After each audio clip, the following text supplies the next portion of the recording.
Kahit galit ako kay Matthew, dahil mas pinili niya yung ikit na yun kesa sa akin, hindi ko magagawa yung gusto mong mangyari. Abogado ho ako. Trabaho ko ang mag-defend ng tao. Hindi gumante o mag-cause ng harm sa iba. Kaya kung ako sa'yo, huwag mo nang ituloy ang pinaplano mo. Ikaw ang bahala, attorney. Alam ko naman na in love ka pa rin kay Matthew hanggang ngayon.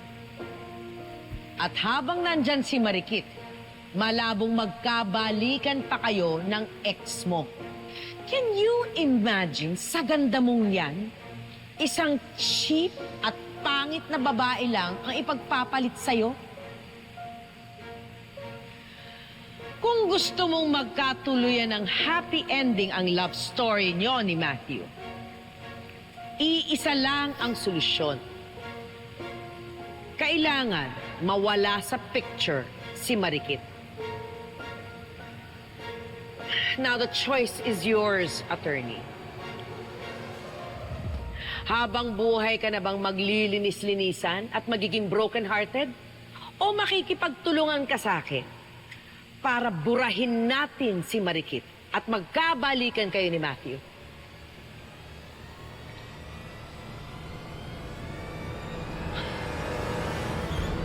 Fine. I'm in. Pero wala dapat makaalam na itong usapan natin. Madali naman akong kausap eh. Don't worry. This is going to be our little secret. Hindi malalaman ni Marikit na nag-tag team ang dalawang maganda para burahin ang kapangitan niya dito sa Dream Paradise Resort.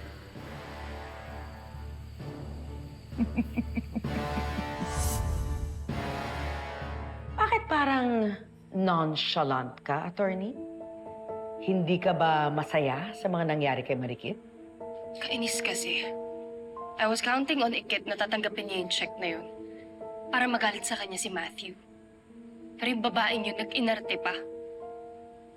Ang importante, hindi na nagtatrabaho dun si Marikit. So, hindi na sila magkikita ni Matthew. Eh paano kung suyuin siya ni Matthew?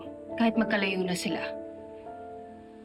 E di itutuloy natin ang inumpisahan natin.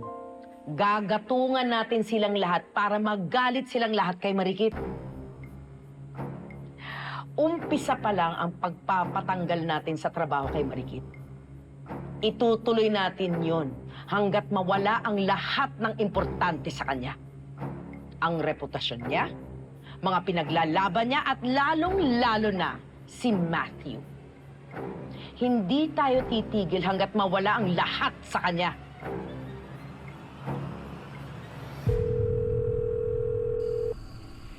Jesus Christ, why isn't she picking up? Bigyan mo na lang ng space, Ikit. Baka masyado siya nasaktan sa nangyari kanina, kaya ayaw niyo ng kausap. Sir, I just want to make sure she's okay. Siyempre hindi. Sino ba magiging okay pagkatapos kang palayasin at tanggalin ng trabaho, ha? Alam mo kung may dapat kang kausapin, it should be Dad. Dapat mas mag-stand up ka sa kanya. True, that's what I've been doing. Then you should do more. Because it's clearly not enough. What do you want me to do? You want me to confront Dad? You want me to fight him? Bakit hindi? Kung yun ang kinakailangan para malaman ni Dad na mali siya, then do it! Kasi kung talagang mahal mo si Ikit, ipaglalaban mo siya. Hindi mo hahayaan na maaapi siya. Pero kung takot ka na kumprontahin si Dad, then ako na lang haharap sa kanya. Kasi ako, hindi ko hahayaan na maagrabyado ang taong importante sa akin. Gagawin ko ang lahat para kay Ikit. What are you trying to say? Why is Ikit so important to you? Are you that dense, kuya? Importante si Ikit sa akin dahil gusto ko siya. Matagal na akong may feelings para sa kanya.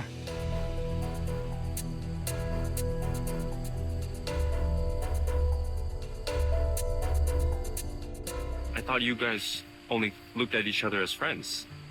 I didn't think there was something more. I mean, how long have you felt this way? Does Ikit feel the same way about you? Hindi ko namalayan kung kailan nagsimula. Pero habang tumatagal, mas napahanga ako sa pagiging positive niya, sa pagiging palaban niya. And every time nakikita ko na nasasaktan siya, gusto ko siyang damayan. Gusto ko siyang protektahan.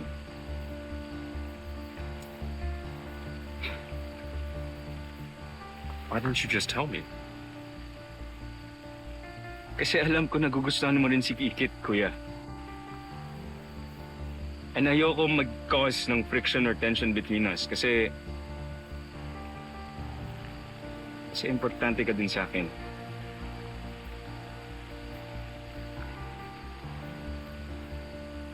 I actually planned on telling Ikit about how I felt. But when I finally had the courage, naunahan mo na ako.